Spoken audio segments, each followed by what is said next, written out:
सूर्यवंश जात में एक प्रकार से यह भाव वर्णित है कि इंद्रद्युम्न नामक राजा थे और बड़े धर्मात्मा थे। ब्रह्मा जी के अधस्तन पंचम पुरुष पुत्र माने जाते हैं इंद्रद्युम्न राजा।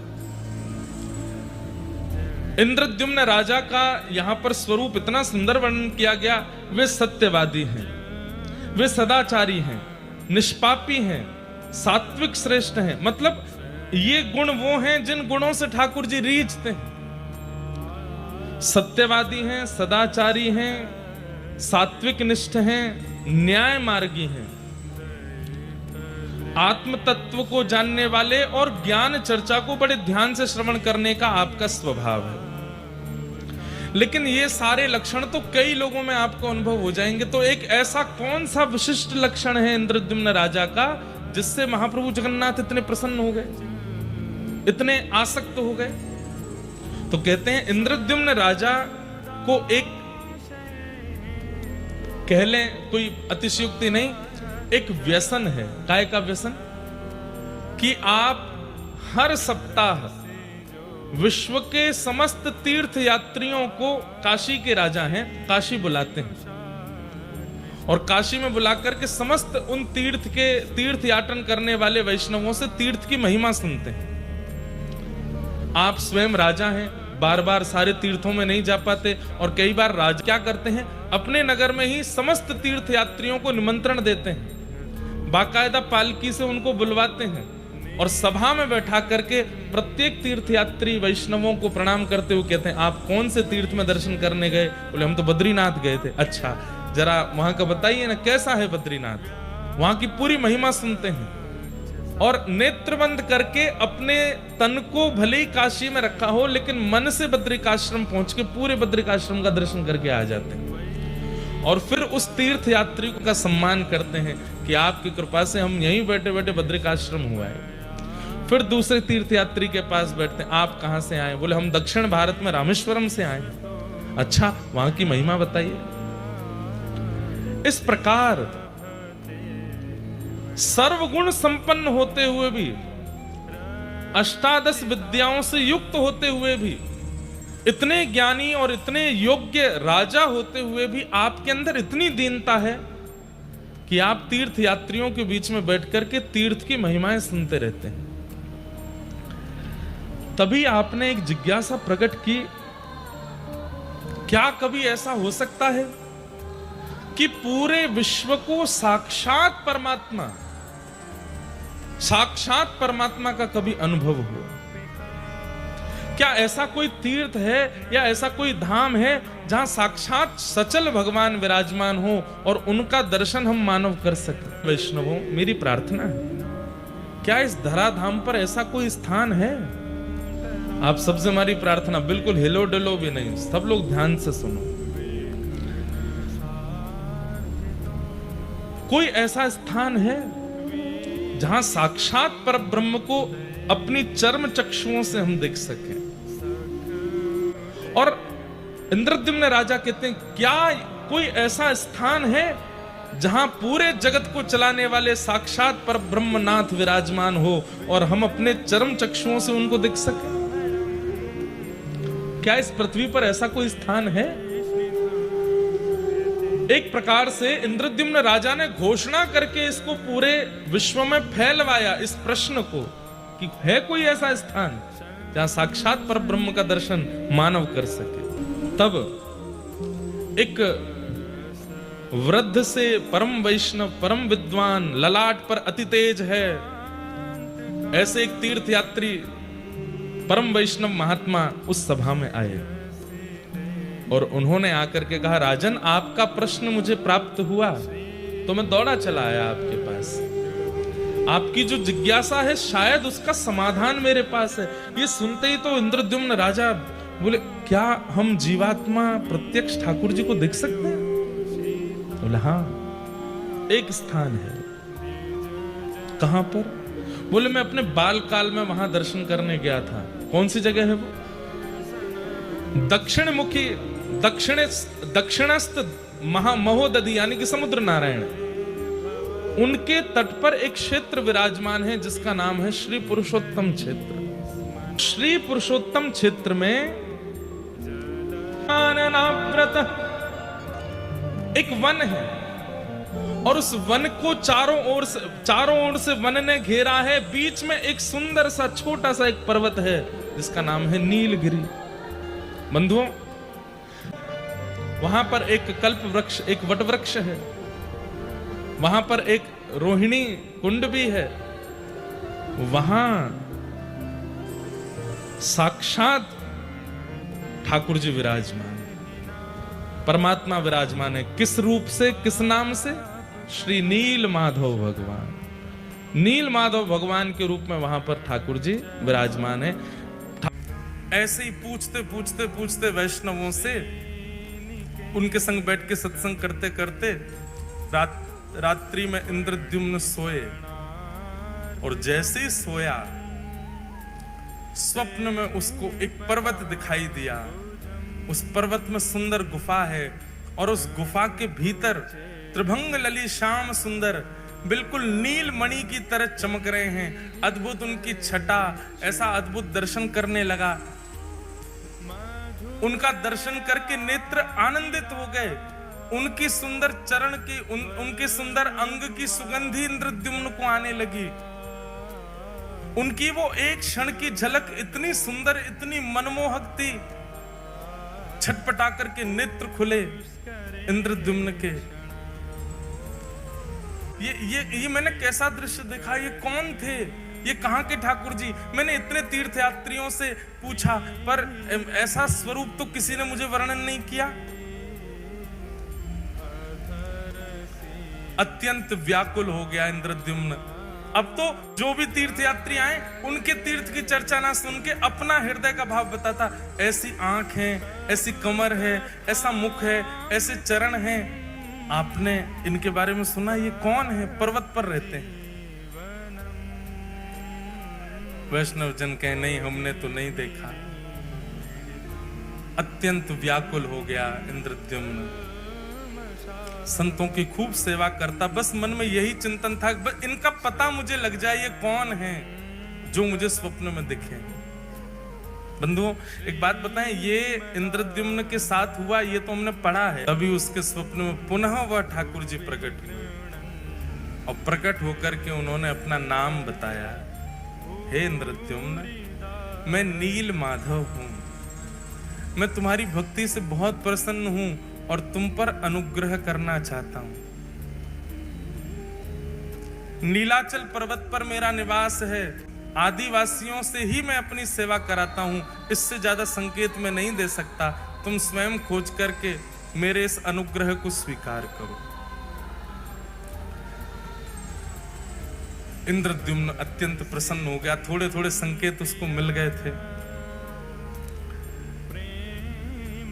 इंद्रद्युम्न ने अपने भाई, जिनका नाम था विद्यापति, विद्यापति को कहा कि लीलाचल पर्वत है, वहां पर आदिवासी सेवा करते हैं, नीलमाधव भगवान वहां पर विराज रहे हैं। तुम जाकर के उनकी सुध लेकर के आओ। वो ठाकुर जी मुझ पर कृपा करना चाहते हैं। तब विद्यापति लीलाचल पर्वत के पास गए और वहां जाकर के उन्होंने देखा तो सब कोल भील हैं, सब वन के लोग हैं, आदिवासी हैं और वो सब वहां पर रहते हैं। रह करके कैसे सेवा करते हैं, क्या करते हैं, वो सब का थोड़ा थोड़ा अनुभव करने लगा। तभी एक दिन एक कन्या पर उसकी दृष्टि गई। अत्यंत भोली सीधी कन्या, उसका नाम था ललिता। उन्हीं आदिवासियों के सरदार की वो बेटी थी। विद्यापति ने कहा यदि मैं इसको अपना मित्र बना लूं या इससे कोई संबंध रखूं तो मुझे नीलमाधव भगवान जल्दी मिलेंगे। एक दिन वंचर जीवों के बीच में जबरदस्ती स्वयं को उसने डाल दिया। वंचर जीव उसको कहीं से खा गए, कहीं से काट गए, कहीं पर अपने नाखून मार गए और पूरे रक्त में रंगित अपने तन को लेकर के वन में पड़ा पड़ा विद्यापति रो रहा था। तभी वो जो आदिवासी थे उनकी पुत्री ललिता वहीं से जल भर के जा रही थी। भगवान देखो कितने पापड़ बेलने पड़ते हैं तब आते हैं ठाकुर जी। उसने जब देखा कि ये घायल पड़ा है तुरंत उसको उठा करके अपने घर ले गए। सब पिताजी से जाके कहा, पिताजी ये घायल व्यक्ति है, मैं इसको ले आई हूं, आप इसकी चिकित्सा करो। ललिता के पिताजी का नाम था विष्णु। उसने चिकित्सा आदि की, चिकित्सा करके विद्यापति को घर पे ही रखा। बोले जब तक ठीक नहीं हो जाए तब तक उसको घर पे ही रखो। दोनों पिता और पुत्री मिलकर के उसकी खूब सेवा करते। धीरे धीरे विद्यापति ठीक होने लगा। उसकी तो पूर्व से साजिश थी, अब इसको साजिश कहना थोड़ा अटपटा लगता है, पर उसकी पूर्व से योजना थी कि मुझे नील माधव भगवान चाहिए, उसके लिए चाहे जो करना पड़े। धीरे धीरे ठीक हुआ। ठीक होकर के अब वो उसी घर में ही रहने लगा। विश्व वसु के साथ में उनका जो काम था खेती बाड़ी आदि वो कराने लगा। ललिता के साथ में थोड़ी उसने मित्रता कर ली। धीरे धीरे ललिता से प्रेम कर लिया, क्योंकि नील माधव भगवान की सेवा। और एक दिन ललिता ने अपने पिताजी से कहा, मुझे बहुत प्रिय है, आप मेरा इसी से ब्याह करा दो। विद्यापति से पूछा, तुम ब्याह करोगे हमारी पुत्री से? बोले कि मेरा तो परिवार ही नहीं है, मैं तो आपका हूं, आप करा दो ब्याह। और ललिता के साथ में विद्यापति का ब्याह हो गया। विद्यापति कौन है? विद्यापति, इनका विवाह हो गया। अब विवाह के बाद ये घर जमाई बन के ही रहने लगे। वहीं उनके विश्व वसु के घर में ही रहते थे। विश्व वसु रोज सुबह ब्रह्म मुहूर्त में जाते थे, नहा धो के जाते थे। विद्यापति ललिता से पूछता था, ये सुबह सुबह ससुर जी कहां जाते हैं? बोले ये पूछो मत, और आज के बाद पूछना भी मत, हमें भी नहीं पता इसके बारे में। ये गोपनीय रहस्य है, बचपन से हम ऐसे देखते आए, हम भी कभी नहीं पूछते। करने दो, पिताजी करते हैं, और तुमको क्या करना? विद्यापति समझ गया। बोले ये नील माधव भगवान के पास ही जाते हैं, ये उन्हीं की सेवा करते हैं, इसीलिए किसी को नहीं बताते। धीरे धीरे देखने लगा, रात्रि में चंदन घिसा जाता है, पुष्प तोड़ करके लाए जाते हैं, गीले कपड़े में बांध के रखे जाते हैं, सुबह गीले कपड़ों में जाया जाता है, और अंधेरे में जाते हैं, सूर्य उदय से पहले आ जाते हैं। तो अद्भुत है। एक दिन रात्रि में अपने ससुर जी के पास ही बैठ गए। अब थोड़े थोड़े दबा रहे थे, अब तो दबाते दबाते धीरे धीरे पूछा, आप पुष्प किसके लिए तोड़ के लाते हैं? ये रोज रात्रि में आप चंदन किसके लिए घिसते हैं? पिताजी, आप सुबह ब्रह्म मुहूर्त में कहां जाते हैं? पुत्र मोह में आकर के, और पुत्र मोह से भी ज्यादा होता है जमाई मोह। जमाई तो पुत्र से भी ज्यादा प्रिय लगता है।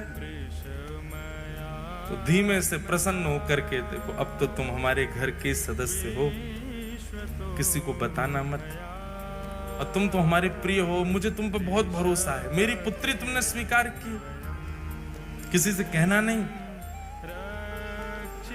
नीलाचल पर्वत है, और नीलाचल पर्वत पर नील माधव भगवान विराजते हैं। वे प्रत्यक्ष ठाकुर जी हैं। वो चलते फिरते सारी लीलाएं होती हैं उनकी, पर उनके दर्शन का अधिकार केवल मुझको है, और मेरे बाद मैं जिसको चाहूंगा उसको होगा। विद्यापति ने कहा, तो आपके तो कोई पुत्र है नहीं, तो दर्शन आपके बाद किसको होगा? फिर आप क्यों ना ये सेवा मुझे भी दे दो। पहले तो विश्व वसु ने मना किया, नहीं नहीं नहीं, मैं नील माधव भगवान से पूछूंगा, वो जैसी आज्ञा करेंगे वही होगा, ऐसे में तुमको लेके नहीं जा सकता। लेकिन रोज रोज यही बात करने से एक दिन विश्व वसु ने मन में सोचा कि ठीक है, तुम्हारी इतनी इच्छा है, मैं तुमको ले तो चलूंगा, लेकिन याद रहे आंख पे पट्टी बांध के मेरे साथ चलना पड़ेगा, ताकि तुम मार्ग ना देख पाओ। कहीं तुम योग्य नहीं हुए, नील माधव भगवान को तुम प्रिय नहीं लगे, और कहीं तुम बिना उनकी अप्रियता के वहां पहुंच गए तो ठाकुर जी के अंतर ध्यान ना हो जाए। इसलिए दर्शन कराऊंगा, लेकिन प्रतीक्षा करना। ठाकुर जी को जब तुम प्रिय लगोगे तभी उनकी सेवा में जा सकोगे। और अगले ही दिन आंखों पर पट्टी बांधी विद्यापति के, और उसके ससुर जी विश्ववसु उनको लेकर के जा रहे। लेकिन विद्यापति तो इसी बहाने, इसी चतुराई से आया था कि उसको नील माधव में ही एक पोटली में खूब सारी राई सुई का छेद करके उसको अपनी कमर पर बांध लिया। और कमर पर बांध के दूसरे दिन पिताजी ने रुई लगाई, रुई के ऊपर पट्टी बांधी, पट्टी बांध के हाथ पकड़ करके ले गए। और नीचे से उसने पोटली थोड़ी सी दबाई, उसमें से राई निकलने लगी। चला गया पर्वत के ऊपर, दुर्गम मार्ग पार करके नीलाचल पर्वत पर गुफा में पहुंचे।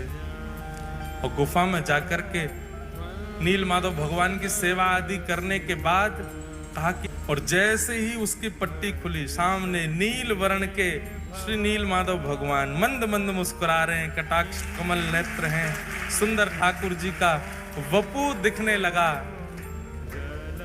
दर्शन हो गए। दर्शन करते तुरंत पट्टी बांधी, बोले चलो अब वापस यहां से, ताकि मार्ग ना पता कर ले। वापस ला कर, अब देखो तुमको दर्शन हो गए, अब नील माधव भगवान आज्ञा करेंगे तो तुमको सेवा मिलेगी, नहीं तो ऐसे ही रहो। अब उसको कहां, वो तो छटपटा रहा था, उसको दर्शन हो गए, वही छवि दिखे। बोले भैया कब से प्रतीक्षा कर रहे हैं, अब इन सबको मैं बताऊंगा कि इन्हीं की आज्ञा है मेरे भैया को, तो ये लोग मानेंगे नहीं। भैया अपना राजपाट छोड़ करके आ नहीं सकते।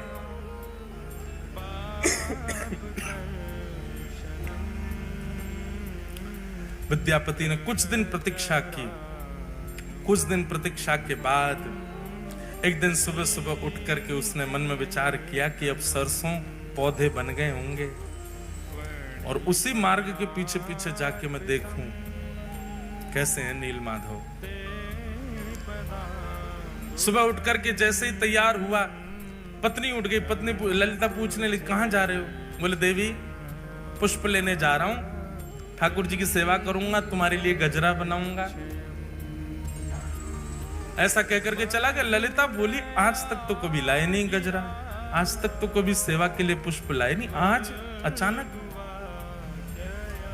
अब वो तो सरसों के पौधे देखते देखते देखते मार्ग उसने पता कर लिया था, उसी के पीछे पीछे ललिता उसके पीछे पीछे चल दी। और वो छुप छुप करके देखती हुई जा रही है, जा कहां रहा है। तभी वो नीलाचल पर्वत के ऊपर चढ़ने लगा, पीछे पीछे ललिता भी चली गई। जैसे ही गुफा में पहुंचे, नील माधव भगवान खड़े हैं सामने। इसको तो दर्शन का अधिकार था, ठाकुर जी तैयार ही थे इसके साथ जाने को। तो बस ये जैसे ही ठाकुर जी का स्पर्श करने वाला था, इतने में ही ललिता पीछे से आ गई, अनधिकारी सामने आ गया। और अनधिकारी के आते नील माधव भगवान वहां से अंतर ध्यान हो गए। और जैसे नील माधव भगवान अंतर ध्यान हुए, रोने लगा। बोले मैंने कितना सब बनाया था ठाकुर जी को ले जाने के लिए, आदि आदि सब बातें हुई,